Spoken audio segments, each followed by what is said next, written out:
বেরিয়ে এলা ইয়ে কাছে ঘুরে তারপরে যেতে হবে চলে না চলে আমার হাত ধরে আলো চললাম গাড়ি ঘুরে মুখ ঘুরে দিকে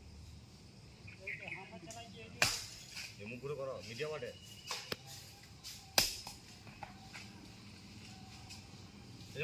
দেখলে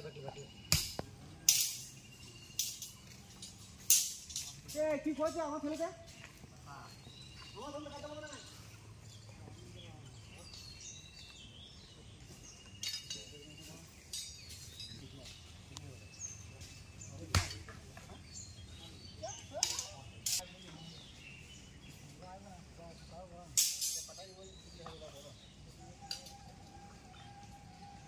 चल रहा है हां मीडिया चलाइए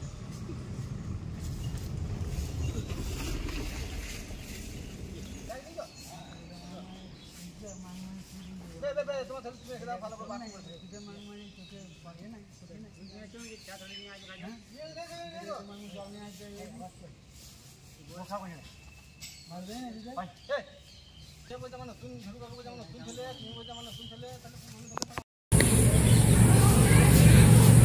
আসলে বাড়িটা কাগজের জমির ওপর তৈরি করার আমি ঠিক জানি না বিশ্বভারতীর বাইরে যদি হয় তাহলে সেটা তো পুরো বিভাগের মধ্যে পড়ে আর ওই বাড়িটার এখন যারা মালিক অবন ঠাকুরের স্মৃতি বিজড়িত এই জন্যই বলা হচ্ছে অবন ঠাকুর ওই বাড়িতে 2-4 বার এসেছেন কাজেই আমাদের একটু যদি সংরক্ষণের ব্যাপার থাকতো ভালো হতো সেটাও তো একটা আমাদের শান্তিনিকেতনে যেমন এটা এই দেখার বিষয় মন্দির বা দেবেন ঠাকুরের জিনিস এসব যেমন জিনিস দেখার বিষয় ওটাও অবন ঠাকুরের বাড়িটা রক্ষা করা হলে একটু রক্ষণাবেক্ষণ যদি করতো তাহলে সেই স্মৃতি রক্ষা করা হতো এটা দিকে ভালো হতো না। দেখা গেছে যে লোকাল কাউন্সিলর আছে এবং পৌরসভা আছে, কোনো উদ্যোগ নেই, এই বিষয়ে কি বলবেন?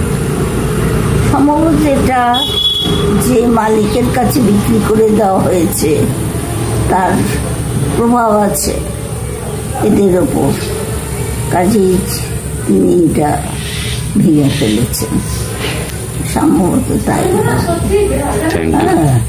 একটা কথা ঠিক, আজকাল আস্তে আস্তে শান্তিনিকেতনের যে ঠিক কোর এলাকা বলে যেটুকু আছে সেটার বাইরে যা জিনিস আছে সেগুলোকে আর কোনো রকম রক্ষণাবেক্ষণের মধ্যে ধরাই হচ্ছে না। এটাও একটা দুঃখের বিষয়। শান্তিনিকেতন বললেই শুধু ওই আশ্রম এলাকাটুকুই বোঝায় না, তার পারিপার্শ্বিক সব জিনিসকে নিয়েই বোঝায়। সেটা একটু রাখলে ভালো হতো, এইটুকু বলবো। ঠিক আছে। অবন ঠাকুর আমাদের এখানে, আমি অবন ঠাকুরকে দেখেছি, কারণ গুরুদেবের পরে অবন ঠাকুর কিছুদিন এখানে ওই বিশ্ববিদ্যালয়ের ভার নিয়েছিলেন। আমরা অবন ঠাকুরের কাছে সন্ধ্যেবেলা যেতাম গল্প শুনতে। কাজেই সেই অবন ঠাকুরের স্মৃতি বিচলিত যে বাড়ি, সেই বাড়িটার রাখলেই ঠিক আছে।